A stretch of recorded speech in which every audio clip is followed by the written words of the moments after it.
Senior বলতে একটা শব্দ আছে, এই যে পঞ্চ পাণ্ডবের যে এক পাণ্ডব, এরপরে মুশিবে আছেন, এখন আবার তামিম ভাই আছেন, আর সাকিব ভাই যদিও বিভিন্ন কারণে বিতর্কিত। আমার নাম টাইগার আকাশ। টাইগার আকাশ। তো ভাই কি বাংলাদেশের খুবই ভক্ত, তাই না? আর সত্যি কথা বলতে কি, এই বাংলাদেশে যে স্পোর্টস ক্রিকেট এবং ফুটবল, বিশেষ করে ক্রিকেট, আমার অনেক দুর্বলের জায়গায়, ভালোবাসার জায়গায়। আমি ছোটকাল থেকেই বাংলাদেশের ক্রিকেটকে একেবারে রক্তের সাথে বহন করি, হৃদয়ের সাথে ধারণ করি। যার জন্যই একের পরে এই সময়ের আস্তে আস্তে কিন্তু আমি এন্টারটেনমেন্ট শুরু করে দিয়েছি বাংলাদেশের ক্রিকেটারদেরকে উজ্জীবিত করে রাখার জন্য এবং দর্শকের গণজোয়ার সৃষ্টি করে আনন্দ দেওয়ার জন্য। বাংলাদেশের প্রত্যেকটা খেলোয়াড় আমার সবচেয়ে প্রিয়। আর সিনিয়রদের কথা না বলে না, এখানে তামিম ভাই আছেন, মাস্টার ভাই ছিলেন, সাকিব ভাই আছেন, মুশফিক মাহমুদুল্লাহ, এরা সবাই প্রিয়। আর বর্তমানে স্পেশালি আমি নাজমুল হোসেন শান্ত ক্যাপ্টেনকে আমি বেশি লাভ করি। আপনি কি টাইগার শরীফকে চিনেন? হ্যাঁ, নিশ্চয়ই চিনি, কথাবার্তা হয়, কৌশল বিনিময় হয়, একসাথে খেলা দেখা হয়। আচ্ছা, টাইগার শরীফের সাথে আপনার দারুণ একটা কাহিনী, আপনি কোনো না, আসলে ওইভাবে না। যখনই আমরা খেলাতে যাই, শোয়েবও ব্যস্ত থাকেন, আমি টাইগার হিসেবে ব্যস্ত থাকি। এমনি দেখলে হাই হ্যালো কি অবস্থা খোঁজখবর নেওয়া হয়। বাংলাদেশের বাইরে আপনার কোনো কি টিম কি পছন্দের আছে? না, সর্বপ্রথম তো বাংলাদেশ আছে, তারপরও বাইরের যেহেতু স্পোর্টস, আমি প্রত্যেকটা দলকে ওভাবে দেখি। বাংলাদেশের বাইরে এখানে আমাদের ভারতের প্রতিবেশী রাষ্ট্র, তাদেরকে আমি সমর্থন করি। এর পাশাপাশি পাকিস্তানের অনেক সময় ভালো ভালো বিশ্বমানের বোলার আছেন, তাদেরকে আমি সমর্থন করি। অস্ট্রেলিয়াতে ভালো খেলোয়াড় আছেন, দক্ষিণ আফ্রিকাতে ভালো খেলোয়াড় আছেন, শ্রীলঙ্কাতে আছেন, ওয়েস্টার্ন, প্রত্যেকটা দলেই তো আমার 2-4 জন করে ফেভারিট খেলোয়াড় আছে বাইরে।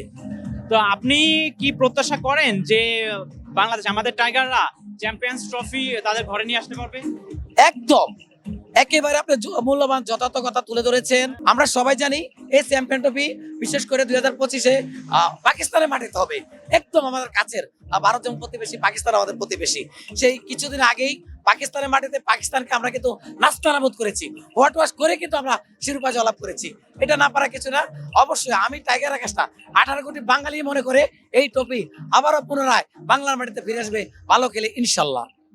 আপনি বাংলাদেশ যে রিসেন্ট যে দলটা আছে, রিসেন্ট ফর্ম, রিসেন্ট যে ইটা আছে, আপনি কতটা স্ট্রং মনে করতেছেন চ্যাম্পিয়ন্স ট্রফির জন্য? আর যথেষ্ট স্ট্রং, আসলে যথেষ্ট স্ট্রং এই জন্যই বলি, আমাদের টপ অর্ডার, লো অর্ডার, মিডল অর্ডার প্রত্যেকে কিন্তু কামব্যাক করেছে। এবং তরুণ তুর্কি যারা আছেন আমরা দেখতে পাই, তাদের ব্যাটিং কিন্তু চরমভাবে হাসতেছে। এর পাশাপাশি যে পেস বোলার নাহিদ রানা, শরীফুল ইসলাম, তানজিম সাকিব, বিশেষ করে হাসান মাহমুদ, আসলে প্রত্যেকটা বলারে কিন্তু যার যার জায়গায় ওই 22 গজের পিছে কখনো বলের সুইং, কখনো ভেরিয়েশন করে, এরিয়েশন, বাউন্স, কাটা, রব কাটা, লেগ কাটা, প্রত্যেকটা জায়গায় কিন্তু আমরা সুন্দর পজিশনে বর্তমান আছি। এবং ইনশাআল্লাহ আশা করি পাকিস্তানের মাটিতে চুপচাপ সুন্দরভাবে খেলেই, সর্বশেষটা দিয়েই, প্রতিবার দ্বারাই কাপটা নিয়ে আসবে ইনশাআল্লাহ। লাস্ট ম্যাচটাই যে মাহমুদুল্লাহ রিয়াদ হাফ সেঞ্চুরির উপরে করলো, তো আপনার কি অনুভূতি কি যে সে এই এজে এসেও হাফ সেঞ্চুরির উপরে সে রান পাচ্ছে, আর বাকি প্লেয়ারদের আপনার পক্ষ থেকে কি উপদেশ থাকবে?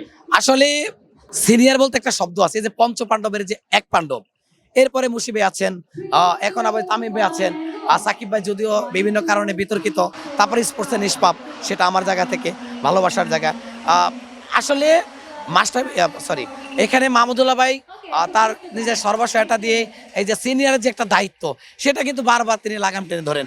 এখন আমাদের উচিত বিশেষ করে কি যে যারা ওপেনিং ব্যাটসম্যান যাবেন আর টপ অর্ডার, এরা দেখে শুনে বলের গুণাগুণ বিশ্লেষণ বুঝে শুনেই তারপর ব্যাটিং করতে হবে, দলকে টেনে নিতে হবে, জয়ের জন্যই রঙ্গনে বেড়ার জন্য প্রচুর রানের পাহাড় তৈরি করতে হবে। বিপিএল আপনি কোন দলটা সাপোর্ট করতেছেন? আসলে বিপিএল প্রত্যেকটা দলে আমার প্রিয়, কারণ প্রত্যেকটা দলেই প্রিয় ভালোবাসা খেলাগুলো ছিঁড়ে ছুটে আছে। তারপরেও আমার শান্ত যেখানে খেলেন, তামিম ভাই যেখানে আছেন, আমি তো অবশ্যই, মিরাজ ভাই আছেন, আমি সেখানে কিন্তু আসলে বিশেষ করে শান্ত, তামিম ভাই যেখানে আছেন, আমি স্পেশালি আপাতত বরিশালকে আমি কাছে নিয়ে রাখছি। এরপরও আমি দেখি সামনে কি করা যায়, এখনো কারোর সাথে চুক্তিবদ্ধ হয়নি। ধন্যবাদ টাইগার ফ্যান, আপনাকে খুবই ধন্যবাদ। আবার দেখা